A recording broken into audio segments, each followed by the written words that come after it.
Minor partners हैं और minor partner क्या होता है इस पर मैं आपके साथ डिस्कशन करता हूं अभी। पहले तो आप लोगों को क्या माइनर पार्टनर के बारे में कुछ आइडिया है? माइनर क्या होता होगा? माइनर पार्टनर एनीवन कोई बताना चाहेगा कि माइनर पार्टनर क्या होता है? थोड़ा बहुत कुछ आइडिया हो तो आप बता सकते हैं।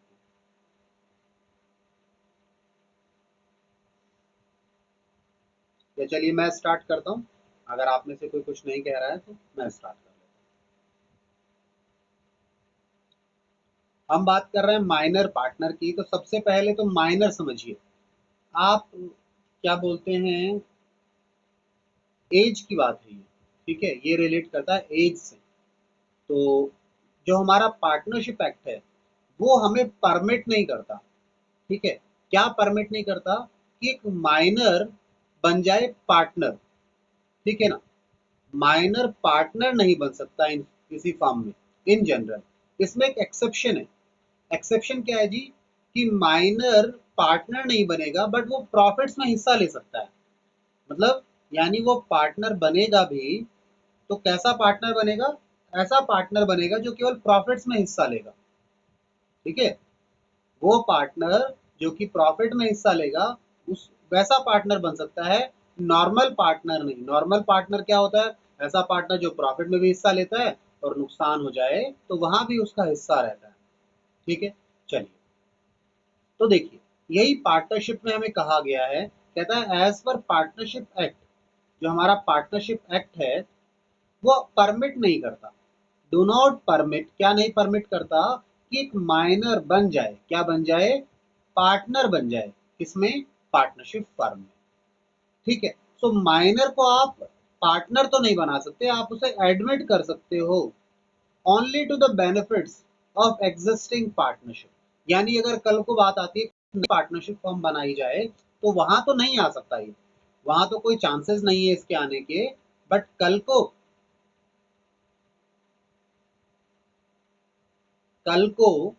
अगर वो एक नया पार्टनर बनता है, नहीं, नई पार्टनरशिप फर्म बनती है, उसमें आप बोलें,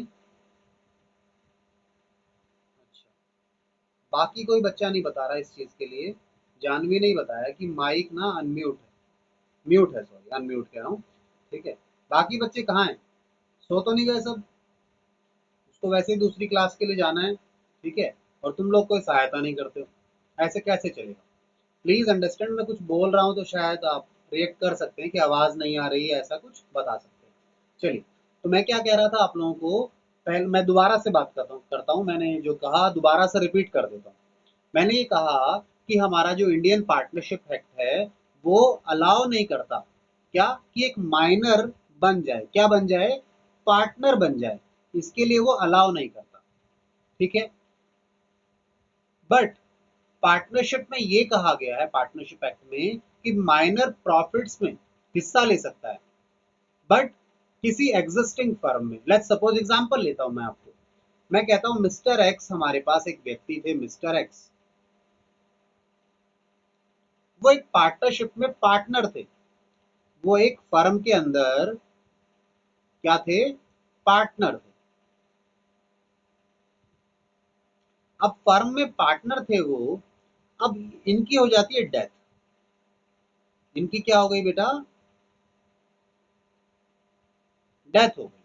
अब इनकी डेथ के बाद इनका जो बेटा है मिस्टर ए, मिस्टर ए कौन है? मिस्टर एक्स सन। मिस्टर एक्स का बेटा है मिस्टर, सॉरी, मिस्टर एक्स का बेटा है मिस्टर ए। तो डेथ हो गई इस पार्टनर की। तो अब जो एग्जिस्टिंग फर्म है, ये जो फर्म होगी वो एग्जिस्टिंग फर्म है, यानी अभी रनिंग में है।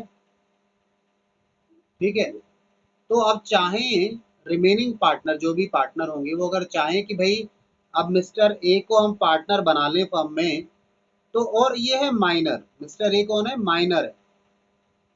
क्या होता है माइनर में? अभी समझाऊंगा, एज से रिलेटेड बात है, एक छोटा बच्चा है, नाबालिग जिसे कहते हैं। ठीक है, तो ये माइनर है, किसी का माइक अनम्यूट पर है, देखना कौन है, म्यूट कर लेना। ठीक है, चलिए, आइए वापस आइए। तो ये माइनर है, तो आप इसे चाहें कि पार्टनर बना लें, अब पार्टनर नहीं बना पाएंगे। आप चाहते थे कि इसे पार्टनर बना लिया जाए, ठीक है, आप इसे पार्टनर बना लें एग्जिस्टिंग फर्म में, तो ये पॉसिबल नहीं है। ऐसा आप इसे पार्टनर नहीं बना सकते। सर ऐसा क्यों नहीं बना सकते? क्योंकि देखिए जी, ये बच्चा माइनर है, नाबालिग है, इसको इसका जो अंडरस्टैंडिंग लेवल है, इसका जो मैच्योरिटी लेवल है, ठीक है, वो सही नहीं है, ठीक है, यानी ये इतना मैच्योर नहीं है, इतना समझदार नहीं है, ठीक है, इज नॉट मैच्योर, ठीक है, उसको अंडरस्टैंडिंग, उसे दुनियादारी का पता नहीं है। कल को इसे पार्टनर बना के आप इसका कुछ नुकसान करवा दोगे कोई ऐसा, ठीक है ना, तो खामखा आप डिसीजन आपने लेने हैं, तो कहता है इसे आप इस तरह से पार्टनर नहीं बना सकते। बट हाँ, आप बाकी लोग काम करो।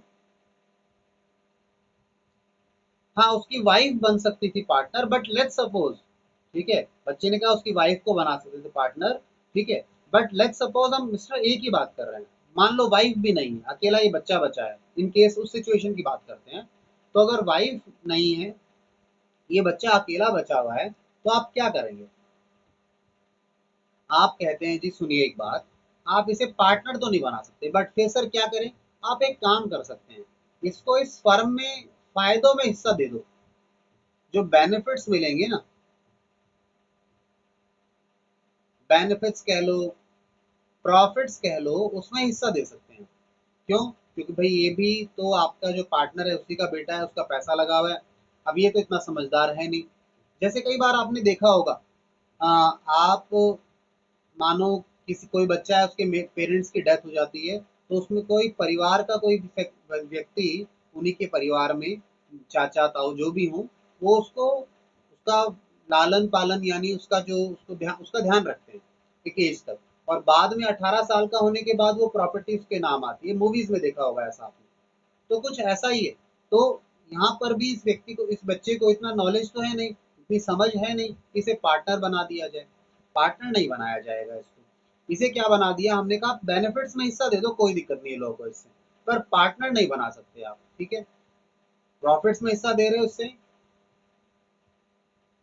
अच्छा, आर्मी में होता है हाई पोस्ट पर, ठीक है, मुझे आर्मी का आइडिया नहीं है ज्यादा, बच्चे ने बताया आर्मी भी ऐसा होता है, ठीक है। तो यहाँ हम उसे बेनिफिट्स में हिस्सा दे रहे हैं, उसे नुकसान में नहीं, क्योंकि अगर पार्टनर बनता तो प्रॉफिट तो मिलता ही, साथ में लॉस भी मिल सकता था, तो हमने कहा ये मत होने दो। ये वाला सिचुएशन लॉ ने अलाउ कर दिया। तो ये माइनर है, ठीक है, माइनर यानी अभी मैच्योर नहीं है, इतना समझदार नहीं है, छोटा बच्चा है, नाबालिग है, ठीक है, 18 साल से कम का है। लॉसेस होंगे वो कौन पे आउट करेगा? अगर लॉसेस होंगे तो बाकी रिमेनिंग एग्जिस्टिंग फर्म के अंदर जो रिमेनिंग पार्टनर है ना, वो बियर करेंगे, क्योंकि सारे फैसले तो वही लेंगे, जो सारे फैसले हैं वही लेते हैं, क्योंकि इसे तो फैसला लेना आता ही नहीं है, ये तो इतना समझदार है ही नहीं कि डिसीजन ले पाए। तो डिसीजन आपके होंगे, तो इसे लॉस में हिस्सा मत दीजिए आप, ये कहा गया इसको, ठीक है। और एक और बात, ये तो हमने एग्जिस्टिंग फर्म की बात की। अगर आप एक new firm, new partnership firm लेकर आते हैं, न्यू पार्टनरशिप फर्म आप क्रिएट कर रहे हैं, और उसमें आप बोलो आज ही बन रही है, उसमें किसी माइनर का एडमिशन चाहो, नहीं हो सकता। माइनर को पार्टनर बनाना चाहो, बिल्कुल नहीं हो सकता, चाहे ओनली प्रॉफिट के लिए हो, चाहे प्रॉफिट एंड लॉस दोनों के लिए हो, बिल्कुल नहीं हो सकता। ना तो ये हो सकता है, ना ये हो सकता है। क्यों? माइनर पार्टनर ही नहीं बना सकते। सर अगर दो पार्टनर हैं तो पार्टनरशिप, एक बच्चे का कुछ क्वेश्चन आया था, मैं जरा देखूं क्या था क्वेश्चन है, तो एक सेकेंड। हाँ बिल्कुल, बच्चे ने कहा, जानवी का एक क्वेश्चन है कि हमारे पास ना एक पार्टनरशिप फर्म है, उसमें दो ही पार्टनर हैं, दो पार्टनर हैं, और उसमें से एक की डेथ हो जाती है, एक की डेथ हो गई, तो ये पार्टनरशिप फर्म एंड हो जाएगी, जो फर्म है वो एंड हो जाएगी। क्यों? पार्टनरशिप के लिए मिनिमम दो लोग चाहिए, तो एंड हो जाएगी, फिर वो अकेले पार्ट काम करेगा, ठीक है। चलिए, वापस आ जाइए मेरे साथ आप लोग यहाँ पर, माइनर के बारे में और जो डिस्कशन किया है उसे और देखिए, आगे लेके चलते हैं। जब मैंने कहा केवल प्रॉफिट्स में हिस्सा देंगे, उसे इस चर्चा पर आगे चलें। कहता है minor partner do not contribute any capital, वो कोई पैसा नहीं लगाता बिजनेस में। ठीक है, कि आप बोलो कि ठीक है आप एग्जिस्टिंग पार्टनर आप और पैसा ले आओ, नहीं, उसको तो आप कुछ फायदा देना चाहें तो दे सकते हैं, उससे कुछ नहीं लेंगे, उसे ना कोई लॉस देंगे। ठीक है, these partners are not allowed to participate. अब जो माइनर है वो पार्टिसिपेट भी नहीं करता किसमें, मैनेजमेंट में, क्योंकि डिसीजन मेकिंग उसका अभी है ही नहीं, उसका अंडरस्टैंडिंग लेवल इतना अच्छा नहीं है।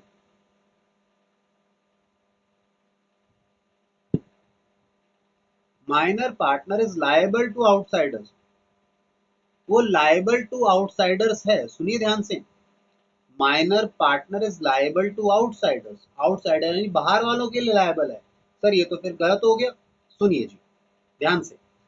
ही does not get any share in loss, he gets share only in profits. Liable तो है, पर दूसरी बात क्या कह दी, वो केवल प्रॉफिट्स में हिस्सेदार है, नुकसान में नहीं। चलिए जिस बात को आगे समझे। At the age of, after attaining the age of majority, ठीक है, अब मेजोरिटी की एज जैसे ही अटेन कर लेगा, the minor has to give public notice, अब उसे पब्लिक नोटिस देना पड़ेगा मेजर होने के बाद, कि क्या वो रिमेन यानी रहना चाहता है पार्टनर इन द फर्म और नॉट। क्योंकि अगर रहना चाहेगा तो फिर वो नॉर्मल पार्टनर बन जाएगा, और मेजर होने के बाद फिर वो लॉसेस में भी हिस्सा बियर करेगा। तो 18 साल या जो उसकी एज है मेजर की, वो एज अटेन करने के बाद उसे एक पब्लिक नोटिस देना पड़ेगा, सूचना देनी पड़ेगी सभी को, कि भाई अब वो पार्टनर रहना चाहता है या नहीं रहना, या पार्टनर बनना एग्जिस्ट कंटिन्यू करना चाहता है। पहले तो लॉस में हिस्सा नहीं लेता था, बट मेजर हो गया तो अब लॉस में भी हिस्सा लेना पड़ेगा। तो उसकी कंसेंट चाहिए, क्या वो रहना चाहता है इसमें या नहीं रहना चाहता। ठीक है, if he does not give any notice with in the prescribed period, तो एक टाइम रखा गया है, अगर उस पीरियड में अगर वो नोटिस नहीं देता, सूचित नहीं करता, तो क्या मान लिया जाएगा, उसे मान लिया जाएगा कि वो पार्टनर बन गया है फर्म में। ठीक है, ये उसकी रिस्पॉन्सिबिलिटी है। ठीक है, on attaining the age of majority is liability will become unlimited. तो पहले तो लायबिलिटी अनलिमिटेड नहीं थी, क्योंकि केवल प्रॉफिट में हिस्सा था।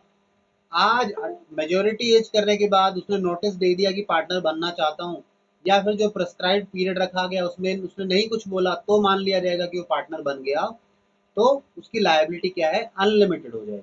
ठीक है, and he will get share in, और उसका शेयर भी अब किस में होगा, प्रॉफिट में भी होगा और लॉस में भी होगा। ऑफ कंपनी, ये कंपनी वर्ड पता नहीं बार बार कहां से आ रहा है, of of the partnership firm लिखिए, ये एरर है जी, पार्टनरशिप फर्म। ठीक है, कंपनी वर्ड हटा के पार्टनरशिप फर्म कीजिए वहां पर। He will also be allowed to participate, अब क्योंकि नॉर्मल पार्टनर बन गया तो उसे वो पार्टिसिपेट भी कर सकता है, डिसीजंस में, फैसलों में वो हिस्सा भी ले सकता है। ठीक है, बाकी पार्टनर्स की तरह, बाकी जो पार्टनर होते हैं, क्योंकि एक्टिव पार्टनर होते हैं जो हिस्सा पार्टिसिपेट करते हैं, तो ये बाकी पार्टनर्स की तरह पार्टिसिपेट भी कर सकता है। तो बताइए क्या आपको समझ में आया माइनर पार्टनर क्या होता है। Yes sir. ठीक है, तो आप लोगों ने अभी तक पढ़ लिया पार्टनर्स के बारे में। ठीक है, आपके पास एक्टिव पार्टनर होता था, स्लीपिंग होता था जो सोता रहता था, मतलब ठीक है काम वाम नहीं करता था। एक सीक्रेट छुप कर होता था, लोगों को नहीं पता होता था पर पार्टनर था। एक कहता है वास्तविकता में पार्टनर नहीं है, नॉट इन रियलिटी, पर बाहर वालों को बताते थे। रियलिटी में पार्टनर नहीं था, बट कहता था मैं पार्टनर हूं। तो by estoppel, by holding out, estoppel में वो खुद बोलता था, होल्डिंग आउट में वो होल्ड कर लेता था इस बात को। ठीक है ना, कि भाई कोई मना बोलता था तो मना नहीं करता था। ठीक है, इस तरह की बातें थी। तो उसके लिए आपको इन्होंने एक तरीके से कंपैरेटिव चार्ट दिया हुआ है यहाँ पर, कि कैपिटल कौन लगाएगा, मैनेजमेंट में कौन कौन हिस्सा ले सकता है, प्रॉफिट लॉस में किस किस का हिस्सा होगा, और लायबिलिटी किसकी कितनी है। ठीक है, तो ये चार्ट है आपके पास, ये आप मेरे साथ पहले इन चीज़ों पर डिस्कशन कर चुके हैं, याद रहेगा ये डिस्कशन हम कर चुके हैं। तो आप लोगों ने इसे सेल्फ स्टडी करना है। एक काम कीजिए, 2 मिनट का समय लीजिए, एक बार रीड कर लीजिए इसको। ठीक है, होमवर्क नहीं देना पड़ेगा फिर मुझे, ये हम यही रीड कर लेते हैं। देखिए,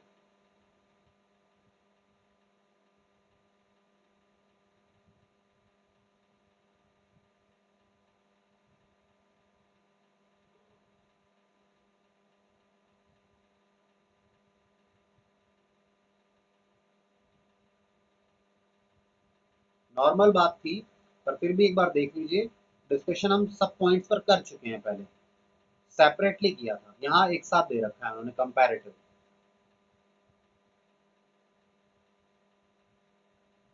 और आप में से कोई बच्चा कह सकता है सर यहाँ माइनर का नाम नहीं लिखा, माई टाइप्स ऑफ पार्टनर में माइनर नहीं लिया, क्योंकि माइनर पार्टनर होता नहीं है, माइनर पार्टनर होता ही नहीं है। उसे तो केवल आप जो प्रॉफिट है उसमें हिस्सा देने के लिए एडमिट कर सकते हैं, जोड़ सकते हैं, पार्टनर नहीं कहलाता वो कभी भी। सर नॉमिनल पार्टनर में लाइबिलिटी का पॉइंट समझाना। नॉमिनल में क्या होता था कि वो बाहर वालों को दिखाता था, ठीक है, कि मैं पार्टनर हूँ इस फर्म का। अब जब वो आप बोलेंगे, जैसे मैं बोलूँ, मैं आपको बोलूँ कि साहब ये मेरा बिजनेस है, आप आइए और इसमें बिजनेस कीजिए, और आप मुझ पर विश्वास करते हैं, आपने मुझ पर विश्वास करके वहां उस फर्म में पैसा लगा दिया, या फर्म को उधार दे दिया, या सामान दे दिया, ठीक है। तो अगर आपने विश्वास किया है फर्म के ऊपर, तो क्या होगा, कल को उसका नुकसान हो जाता है, जिसने आपका विश्वास, आप पर विश्वास करके वहां पैसा लगा दिया, तो बताइए आपकी जिम्मेदारी बनती है नहीं बनती? बिल्कुल बनती है जिम्मेदारी, ठीक है। तो इसीलिए अगर लायबिलिटी आती है तो इसने यही बोला, ही इज लायबल, मतलब उसकी जिम्मेदारी होगी फॉर द डेट, यानी कर्जा, which the firm acquired by using his name, उसका नाम यूज करके जो फर्म ने डेट ले लिया बाहर वालों से, उसके लिए वो लायबल है, वो उसकी पेमेंट उसको करवानी पड़ेगी। तो अनलिमिटेड लायबिलिटी तो नहीं है, बट लिमिटेड है, जितना उसने बाहर वालों से कर्जा दिलवा दिया है, सामान दिलवा रखा है, उसके लिए उसकी जिम्मेदारी बनती है। आया समझ में ये पॉइंट? Yes sir. ठीक है, और बताइए, और कोई किसी को डाउट हो, कोई पॉइंट समझ नहीं आया हो तो?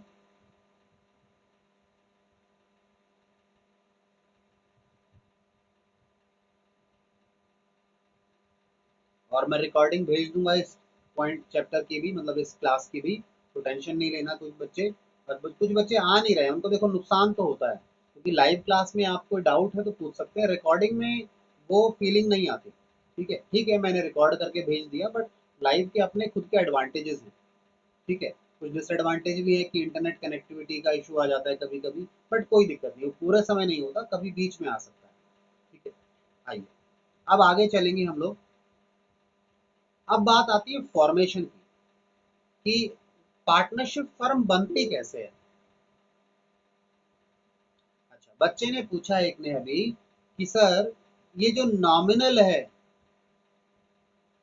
मैं वापस लेके चलूं आपको, या सॉरी, ये जो नॉमिनल पार्टनर है, ठीक है ना, ये नॉमिनल, ये नॉमिनल पार्टनर, और दूसरा शायद स्लीपिंग पार्टनर पूछा था, ठीक है ना, मैं मेरे ख्याल से स्लीपिंग पूछा था, देखूं मैंने क्या पूछा था बच्चे ने, हाँ स्लीपिंग। इन दोनों में डिफरेंस है ना, बहुत ज्यादा डिफरेंस है, देखिए, ये स्लीपिंग पार्टनर तो पार्टनर होता है एक्चुअलिटी में, स्लीपिंग पार्टनर तो इन एक्चुअल पार्टनर है, बस पार्टिसिपेट नहीं करता, ठीक है, वो केवल पैसा लगा देता है बिजनेस में, ठीक है, पार्टिसिपेट कर नहीं करता ज्यादातर, बस, ठीक है, क्योंकि उसे और काम हो सकते हैं, वो कहता है भाई मैं पार्टनर हूँ बट मैं एक्टिव नहीं रहूंगा, मतलब मैनेजमेंट वगैरह में मैं ज्यादा पार्टिसिपेट नहीं करूंगा, आप लोग संभालना, मैंने पैसा लगा दिया, ठीक है। नॉमिनल कोई पैसा वैसा नहीं लगाता, ठीक है, वो बाहर वालों को केवल दिखाने के लिए बोल देता था कि मैं पार्टनर, तो कोई पैसा तो लगाता नहीं था, does not contribute capital. Management में तो हिस्सा लेने का मतलब ही नहीं बनता, क्योंकि रियलिटी में पार्टनर है ही नहीं, इसका हिस्सा बनता है बट ये कहता है मेरे पास समय नहीं है। तो ये दोनों पॉइंट सिमिलर हैं, ठीक है। अब क्योंकि ये रियलिटी में पार्टनर है तो प्रॉफिट में हिस्सा भी लेगा, ये पार्टनर है ही नहीं तो प्रॉफिट में हिस्सा कहाँ से लेगा, और क्योंकि ये पार्टनर है तो लायबिलिटी भी अनलिमिटेड होगी, ये कहता है पार्टनर नहीं है रियलिटी में, अनलिमिटेड तो नहीं हो सकती। हाँ, इसके कारण जिन लोगों ने विश्वास किया फर्म पर, या इसके कारण जिन लोगों ने फर्म को कर्जा दिया, उन लोगों के लिए लायबल है, बाकी सबके साथ मिलकर लायबल, अकेला भी नहीं है, सबके साथ मिलकर है। और हाँ, बाकी सब पे नहीं करेंगे तो इसे पेमेंट करना पड़ेगा, ये भी एक बात है, ठीक है। आया समझ में? चलिए, तो अब आगे चलते हैं, अगला हमारा जो पार्ट है वो है फॉर्मेशन का, देखिए फॉर्मेशन यानी पार्टनरशिप फर्म बनती कैसे है। अगर बात करें सोल प्रोप्राइटर के समय हमने फॉर्मेशन की बात कही नहीं, हमने कहा कोई फॉर्मेलिटी है ही नहीं है सच, बस मन किया आपका व्यापार करना है, जगह देखी क्या काम करना है, पैसा जितना चाहिए था लगाया और अपना बिजनेस स्टार्ट कर दिया, कोई लीगल फॉर्मेलिटी नहीं थी। बट पार्टनरशिप की बात करें तो पार्टनरशिप फर्म जो है वो बनाई जाती है और बनाने के लिए एग्रीमेंट किया जाता है। पार्टनरशिप फर्म बनाते समय एग्रीमेंट करना होता है, और जो एग्रीमेंट है हमारा, जब पार्टनरशिप फर्म बनती है तो एक एग्रीमेंट होता है।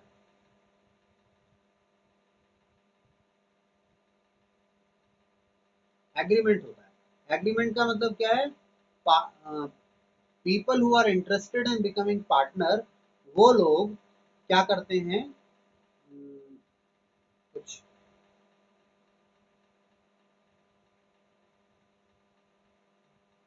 जानवी ने पता नहीं कुछ भेजा, समझ नहीं आया क्या भेजा, ऊपर स्पेस आ गया, शायद बटन दब गया उससे गलती से कुछ आई। हाँ, तो मैं क्या कह रहा था आपको, एग्रीमेंट बनता है। एग्रीमेंट का मतलब क्या है, जो लोग पार्टनर बनना चाहते हैं, ठीक है, पीपल या इंडिविजुअल्स, जो भी लोग पार्टनर बनना चाहते हैं, पार्टनर बनना चाहते हैं, they agree, they decide few things, they decide और एग्री ऑन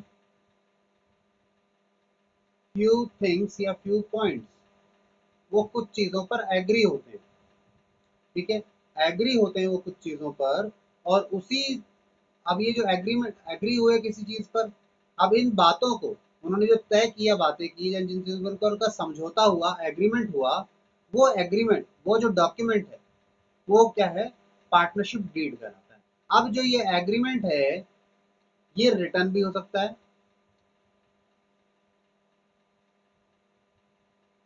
रिटर्न डॉक्यूमेंट भी बन सकता है, ये यानी राइटिंग में हो सारी चीजें, या फिर ऑरली ही तय हो गया, ऑरली कुछ बातें तय कर ली, ऑरली ही आपने कुछ बातें तय कर ली। अगर आपने ऑरली तय की हैं तो कुछ है नहीं, डॉक्यूमेंट बनेगा नहीं, नो डॉक्यूमेंट, कोई डॉक्यूमेंट ही नहीं है,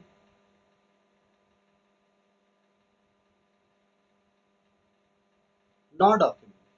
हाँ, अगर रिटर्न डॉक्यूमेंट है तो ये जो अब यानी डॉक्यूमेंट है आपके पास, तो ये रिटर्न डॉक्यूमेंट क्या कहलाता है, इसे बोला जाता है पार्टनरशिप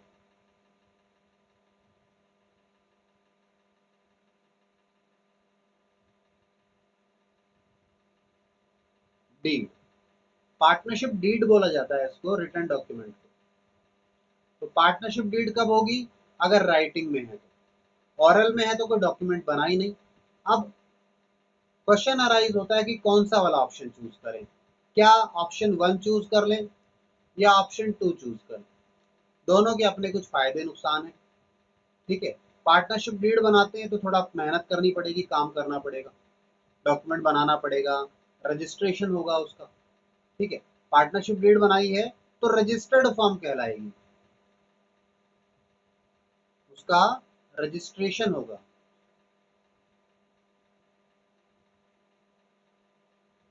हाँ बिल्कुल है। अब रजिस्ट्रेशन होगा तो एक एविडेंस की तरह काम करता है। बच्चे ने बताया कि सर अगर रजिस्ट्रेशन हो गया है तो एविडेंस है, कल को कोई झगड़ा होता है तो सब लिखा हुआ है, कोई मना नहीं करेगा कि नहीं ऐसे नहीं, ये बात तय हुई थी, मतलब कंफ्यूजन वाली जो सिचुएशन है ना वो नहीं रहेगी, कंफ्यूजन खत्म हो जाएगा, ठीक है। वहीं अगर डॉक्यूमेंट नहीं है तो फिर रजिस्ट्रेशन कहाँ से कराओगे, नो रजिस्ट्रेशन, कोई रजिस्ट्रेशन कराने की जरूरत नहीं है। नो रजिस्ट्रेशन मतलब लेस फॉर्मेलिटीज,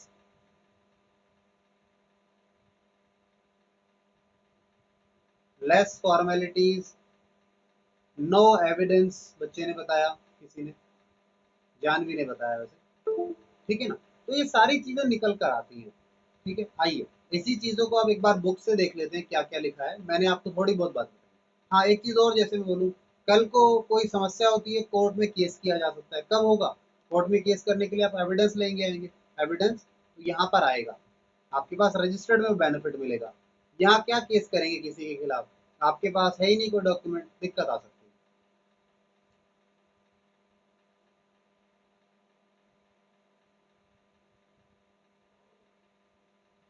तो देखिए जी, फॉर्मेशन फॉर्मेशन पार्टनरशिप का कैसे होता है, मैंने आपको यहाँ वाली ये सारी बातें बता रखी हैं। आप रीड करेंगे, इसे एक बार रीड कीजिए, सेल्फ रीडिंग कीजिए इस पॉइंट की।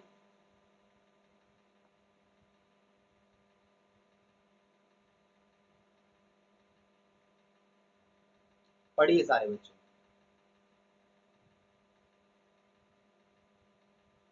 मैं इंपॉर्टेंट चीजें मार्क कर देता हूँ।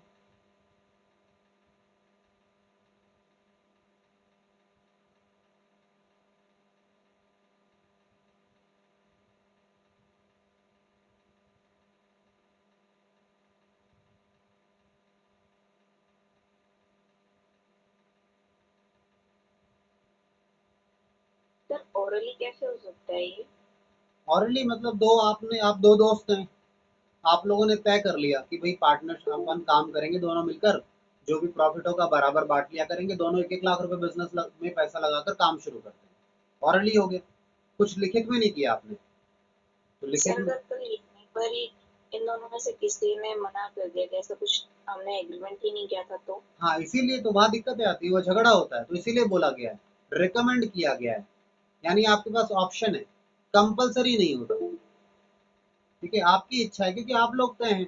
ये बात जब आप दोनों को पता है कि कोई मना कर सकता है फ्यूचर में, जैसे आपको ही पता है, तो क्या उनको नहीं पता होगी? तो अगर वो खतरा खुद लेना चाह रहे हैं तो ले, हमें क्या दिक्कत है? हम दोनों के बीच की बात है ये, इसमें लॉ भी नहीं आ सकता। तो ऑप्शनल है। एडवाइजेबल का मतलब क्या हो गया? रिटर्न एग्रीमेंट बना लेना ऑप्शन है, आपकी इच्छा है। फिर कहता है आप साइनिंग करवा लेंगे एग्रीमेंट का, तो एग्जिस्टेंस में आ जाएगा। कोई कंपलसरी नहीं है रजिस्टर कराना भी। ठीक है, बट पार्टनर्स प्रेफर, तो पार्टनर प्रेफर करते हैं कि रजिस्ट्रेशन करा लें, क्योंकि रजिस्ट्रेशन कराने के ना कुछ फायदे हैं जो कि अनरजिस्टर्ड फर्म को नहीं मिलते। ये हम आगे चर्चा करेंगे। ये जो बेनिफिट्स हैं, क्या बेनिफिट मिलेंगे, इस पे चर्चा मैं आपके साथ आगे करूंगा। ठीक है, अब अगली बात आती है, पार्टनरशिप डीड क्या है? तो जो रिटर्न डॉक्यूमेंट आपने बनाया था, जो डॉक्यूमेंट बनाया जिसमें टर्म एंड कंडीशन लिखी कि भैया क्या क्या तय हुआ है, उसे आपने क्या बोला? यानी जो एग्रीमेंट बनाया पार्टनर्स के बीच में, उसे पार्टनरशिप डीड बोल दिया आपने। डीड का रजिस्ट्रेशन होता है, यानी स्टैंप पेपर पे लिखा जाता है उसको, उसमें सारे रूल्स रेगुलेशन लिखे जाते हैं, क्या टर्म कंडीशन होगी पार्टनरशिप की, वो आप लिखित में कर लेते हैं। ठीक है, साथ में इसमें आपकी कुछ राइट एंड ड्यूटीज भी आ जाती हैं कि हम लोगों की क्या राइट अधिकार हैं और क्या क्या हम लोगों की जिम्मेदारियां हैं, वो भी आती हैं। ठीक है ना? जनरली आमतौर पर पार्टनरशिप डीड के अंदर क्या क्या चीजें होती हैं? आमतौर पर कॉमन, नाम, फर्म का नाम क्या होगा, एड्रेस क्या होगा पार्टनर्स का, पार्टनर कौन कौन है, किस टाइप का बिजनेस करेंगे, कहाँ करेंगे, कितना कितना पैसा लगाएंगे, प्रॉफिट कैसे बांटा जाएगा, क्या क्या राइट्स होंगी, क्या क्या ड्यूटीज होंगी पार्टनर्स की, अकाउंट्स कैसे बनाएंगे, यानी बुक ऑफ अकाउंट्स जो है रिकॉर्ड रखे जाएंगे, वो कैसे बनाए जाएंगे। ठीक है, अगर पार्टनर को कोई इंटरेस्ट देना है उनकी कैपिटल पर तो क्या रेट होगा। ठीक है, अगर इंटरेस्ट चार्ज करना है उनकी ड्राइंग्स पर, यानी जो पैसा वो विड्रॉ करते हैं बिजनेस पर, तो उससे कोई इंटरेस्ट ड्राइंग पर इंटरेस्ट चार्ज करना है तो किस रेट से किया जाएगा। तो इस तरह की बातें लिखी हो सकती है वहां पर। ठीक है, अगर कोई सैलरी वैलरी पे करनी है तो कितनी पे होगी, ये भी यहाँ लिखा जाएगा। ठीक है ना? रिटायरमेंट कोई जाएगा पार्टनर छोड़कर तो कैसे रिटायर होगा, क्या प्रोविजन होगा, डिजोल्व यानी क्लोज, कल को बिजनेस क्लोज किया जाए पार्टनरशिप का तो कैसे क्या प्रोसीजर होगा, कैसे क्लोज होगा, इस पर भी बात कर सकते हैं। फिर कल को झगड़ा हो जाता है कोई तो उसको कैसे सॉल्व किया जाएगा, इस बारे में भी लिखा जा सकता है। तो ये आम चीजें हैं, लगभग इस तरह की बातें लिखी हो सकती हैं।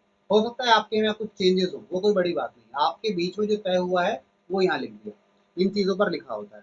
ठीक है, अगर पार्टनर को लोन वगैरह देता है फर्म को तो उसमें कोई इंटरेस्ट वगैरह मिलेगा क्या, किस रेट से मिलेगा, ये सब बातें यहाँ लिखी होंगी।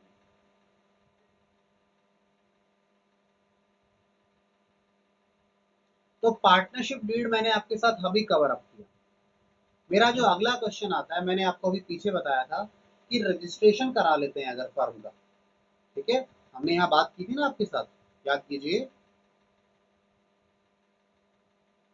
ये।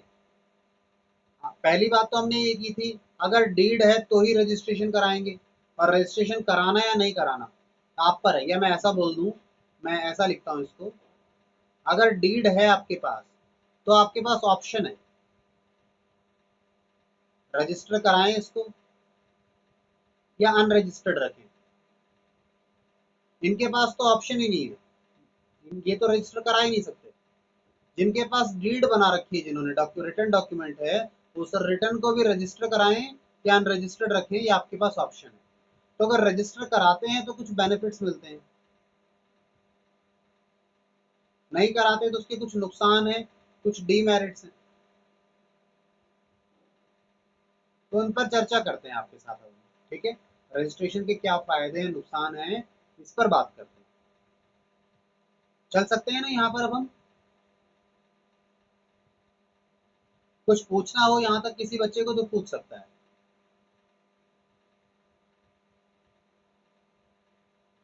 बताइए जी। पूछना है क्या किसी को कुछ? पिछले टॉपिक जो अभी हमने पढ़ा है यहाँ तक, पार्टनरशिप डीड तक हमने कवर किया आपके साथ। एक बार देख लीजिए 2 मिनट लेकर, मैं दो सर मिनट पॉइंट पर वापस से पढ़ाना। कौन सा पॉइंट? 12th।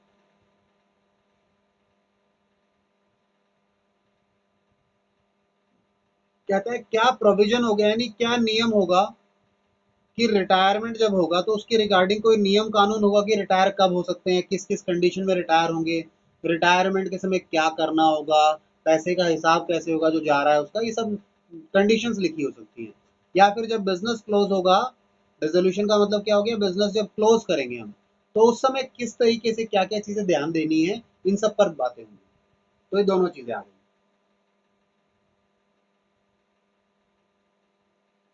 आया समझ में बेटा? डाउट है तो पूछिए। आ गए सर।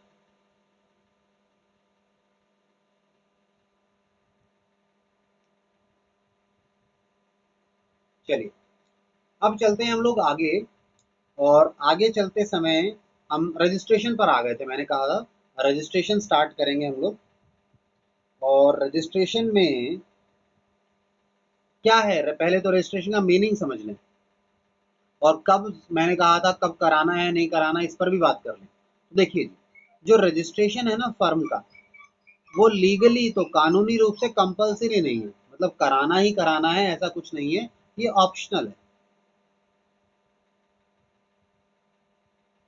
ऑप्शनल है, ठीक है। तो रजिस्टर कराए या ना कराए आप पर डिपेंड करेगा, बट पार्टनर्स प्रेफर करते हैं, अगर हमने रिटर्न डॉक्यूमेंट बना रखा है तो प्रेफर करते हैं कि अपनी फर्म को हम क्या करा लें जी, रजिस्टर करा लें। क्यों? क्योंकि अगर रजिस्टर नहीं कराते तो ना, अगर अनरजिस्टर्ड रखते हैं ना तो इसके कुछ नुकसान है, हमें कुछ प्रॉब्लम्स फेस करनी पड़ती हैं। तो ना रजिस्ट्रेशन कराने के क्या क्या नुकसान है, अगर वो नुकसान है और अगर आपने रजिस्टर करा लिया तो आपके लिए बेनिफिट हो जाएगा, आपको नुकसान नहीं होंगे। ठीक है, क्या क्या प्रॉब्लम्स आती है देखिए। सबसे पहले तो उन्होंने बोला कि अगर एक अनरजिस्टर्ड फर्म है तो उसमें जो पार्टनर है ना, ही cannot file case against partnership firm. तो अगर कल को कोई बात हो जाती है, ऐसा कुछ दिक्कत आती है, तो वो अगर अनरजिस्टर्ड फर्म है, रजिस्ट्रेशन नहीं हुआ, तो वो केस फाइल नहीं कर सकता। किसके अगेंस्ट? फर्म के अगेंस्ट नहीं कर सकता, पहली बात। दूसरा, partner of unregistered firm cannot file case against any other partner. ना तो फर्म के अगेंस्ट कर पाएगा, ना किसी पार्टनर के अगेंस्ट कर पाएगा, ठीक है ना। दूसरा, unregistered firm cannot file suit, यानी केस, सूट मतलब केस ही है, केस अगेंस्ट थर्ड पार्टी, यानी जो थर्ड पार्टी है, जो आउटसाइडर्स है, बाहर के हैं, उनसे अगर कोई पैसा वैसा लेना है, कोई क्लेम रिकवर करना है और वो नहीं दे रहे हैं, तो उसके लिए भी आप केस फाइल नहीं कर सकते। क्यों? आप लॉ की आइज में है ही नहीं, रजिस्टर्ड नहीं है ना आप। तो ये नुकसान है। इसमें आपने 3 बातें पढ़ी अभी तक। पहला, पार्टनर फर्म के अगेंस्ट नहीं कर सकता। दूसरा कहता है पार्टनर दूसरों के अगेंस्ट नहीं कर सकता, पार्टनर्स के अगेंस्ट। ये कहता है कि जो पार्ट फर्म है खुद, वो किसी थर्ड पार्टी, बाहर वालों के अगेंस्ट भी नहीं कर सकते केस, ठीक है। जब आपस में एक दूसरे के अगेंस्ट ही नहीं कर पा रहे तो बाहर वालों के अगेंस्ट की तो बात ही छूट जाती है। ठीक है, ऐसे ही कहता है जो अनरजिस्टर्ड फर्म है ना, वो खुद किसी पार्टनर के अगेंस्ट भी फाइल नहीं कर सकते केस, यानी सब फ्री हो गए, कोई किसी के अगेंस्ट केस फाइल नहीं कर पाएगा। अगर कल को कोई समस्या आती है then you can not go to court, आप कोर्ट में नहीं जा सकते। ठीक है, क्या बात समझ में आई, क्या क्या नुकसान है? देखिए नुकसान ये है फर्म, और ये है पार्टनर, पार्टनर्स, और ये है आउटसाइडर्स। ना तो पार्टनर फर्म के अगेंस्ट केस कर सकता है, मना है, ना फर्म पार्टनर के अगेंस्ट केस कर सकती है, ना पार्टनर, दूसरा पार्टनर भी ले ले, पार्टनर वन, मैंने पार्टनर्स लिख दिया, पार्टनर वन ले लेते हैं, पार्टनर टू ले लेते हैं, ना ये इसके अगेंस्ट केस कर सकता है, ना ये इसके अगेंस्ट केस कर सकता है, ना ये किसी बाहर वाले पे, फर्म किसी बाहर वाले पर भी केस नहीं कर सकती, आउटसाइड पार्टी पर भी केस नहीं कर सकती। ठीक है, बट एक बात सुनिएगा ध्यान से, इन्होंने कहीं ये नहीं लिखा कि आउटसाइड इन पे केस नहीं कर सकता, बाहर वाला केस कर सकता है, यानी आउटसाइडर चाहे तो फर्म पर भी केस कर सकता है, अलाउड है उसे, आउट पार्टनर्स पर भी केस कर सकता है, अलाउड है उसे, पर ये लोग नहीं कर सकते, क्योंकि नुकसान तो इनका है ना, बाहर वालों को नुकसान थोड़ी ना करवा देंगे इनके चक्कर में। ठीक है, चलिए अब अगली बात आती है, सर रजिस्ट्रेशन कराना बहुत जरूरी है, इतने सारे नुकसान हो जाएंगे नहीं तो, मैंने कहा हाँ बहुत जरूरी है। तो सर प्रोसीजर क्या होगा रजिस्ट्रेशन का, कैसे रजिस्ट्रेशन होगा, इसका क्या प्रोसीजर होगा, इस पर चर्चा कर लें। मैंने कहा बिल्कुल चर्चा कीजिए इस पर आप, आइए। तो देखिए क्या प्रोसीजर है रजिस्ट्रेशन का, मैं इसको टॉपिक को थोड़ा जल्दी प्लीज चेक मैसेज। ठीक है, अच्छा बच्ची ने कोई मैसेज भेजा है मुझे, एक मिनट रुकिए।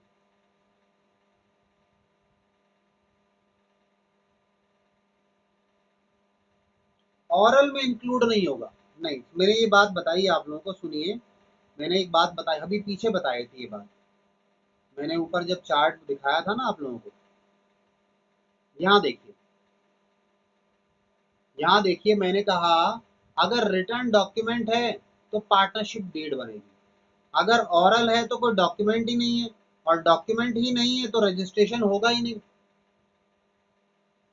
क्योंकि अभी रजिस्ट्रेशन का प्रोसेस पढ़ेंगे ना आप, तो भी ये बात क्लियर हो जाएगी। तो इसीलिए मैंने कहा था जो रजिस्टर्ड है उनके पास ही ऑप्शन है कि वो रजिस्ट्रेशन कराते हैं या नहीं कराते, इनके पास नहीं ऑप्शन। जैसे अभी जब रजिस्ट्रेशन का प्रोसेस पढ़ेंगे तो वहां भी आपको ये बात क्लियर हो जाएगी कि जिनके अपने ऑरली तय की हुई है बातें, क्या वो रजिस्ट्रेशन कर सकते हैं या नहीं कर सकते। ठीक है, देखिए,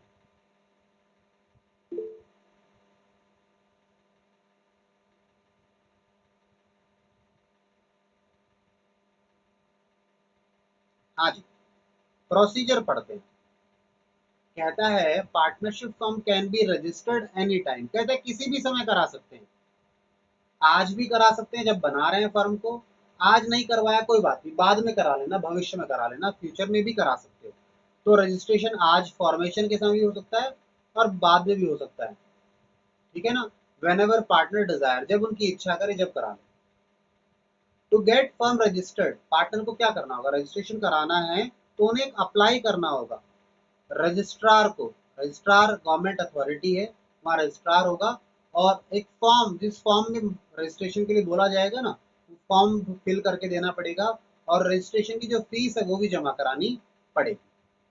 ठीक है, now along with the application following information must be supplied, तो जो आप एप्लीकेशन देंगे उसके साथ में ये सारी इंफॉर्मेशन आपने देनी है कि हमारा फर्म का नाम क्या है, हमारा एड्रेस क्या होगा, ठीक है, हम और किसी जगह से भी बिजनेस कर रहे हैं, यानी कोई ब्रांच ऑफिस तो नहीं है हमारा, अगर है तो लिखिए, अदरवाइज नहीं है।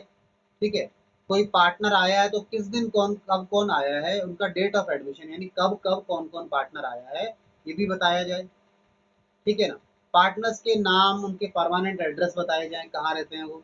ठीक है, और ड्यूरेशन क्या है, यानी कितना ड्यूरेशन होगा पार्टनरशिप फर्म का, यानी पार्टनरशिप एट विल है, फिक्स पीरियड के लिए है, पर्टिकुलर पार्टनरशिप है, क्या है ये बताएंगे आप। ठीक है, तो ये सारी चीजें देंगे आप, इंफॉर्मेशन देंगे, तो एक डॉक्यूमेंट देंगे ना बनाकर। आगे सुनिए, आगे और सुनिएगा। The application must be signed by all partners, कहता है एप्लीकेशन के पे साइन करेंगे आप। ठीक है, फिर रजिस्ट्रार वेरीफाई करेगा सारी चीजों को, और अगर उसे लगता है कि सब चीजें सही हैं, ठीक है, तो एक सर्टिफिकेट इशू कर देगा, सर्टिफिकेट ऑफ रजिस्ट्रेशन इशू कर देगा आपको कि भाई आप रजिस्टर हो गए हैं। ठीक है, और ये एविडेंस होगा कि फर्म एग्जिस्ट करती है। ठीक है, और फर्म को फिर बेनिफिट्स भी मिलेंगे रजिस्टर्ड फर्म के। ठीक है, और अगर कोई इसमें चेंज कराते हैं आप, मान लो रजिस्ट्रेशन के बाद कोई चेंजेस आते हैं, तो आप रजिस्ट्रार को इन्फॉर्म करते रहिए, कम्युनिकेट कर दीजिए उन्हें, रजिस्ट्रार को, जब भी कोई चेंज कराएं आप, यानी कोई पार्टनर आ रहा है, जा रहा है, या कोई और चीज़ें, आपका एड्रेस चेंज हुआ है, ये सब बातें आप बताइए, कोई नया ब्रांच जोड़ा है आपने, तो ये सूचना आपको किसको देनी है, रजिस्ट्रार ऑफ पार्टनर्स को देनी है। ठीक है ना, या रजिस्ट्रार को देनी है। ठीक है, चलिए, तो ये रजिस्ट्रेशन प्रोसेस है, ध्यान दीजिएगा। ये इंपॉर्टेंट बात ये है कि जब आप पार्टनरशिप बनाते हैं, किसी समय बनाते हैं, आप कर सकते हैं। ठीक है, आपको एक एप्लीकेशन देनी होगी, और एप्लीकेशन किसके साथ देनी है, अलोंग विद द इंफॉर्मेशन। तो ये इंफॉर्मेशन कहाँ लिखी होगी, आपका एक डॉक्यूमेंट बना होगा, और उस डॉक्यूमेंट को क्या बोला जाता है, पार्टनरशिप डीड। ठीक है,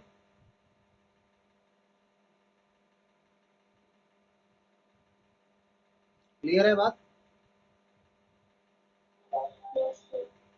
ठीक, एक सिनेरियो और भी बन सकता है, बच्चा कह सकता है सर ऐसा भी तो हो सकता है कि हमने, सुनिएगा मेरी बात, ऐसा भी तो हो सकता है सर हमने पार्टनरशिप डीड तो नहीं बनाई, पार्टनरशिप डीड जो है नहीं है हमारे पास, पर हमने वो सारी इंफॉर्मेशन लिख कर दे दी है,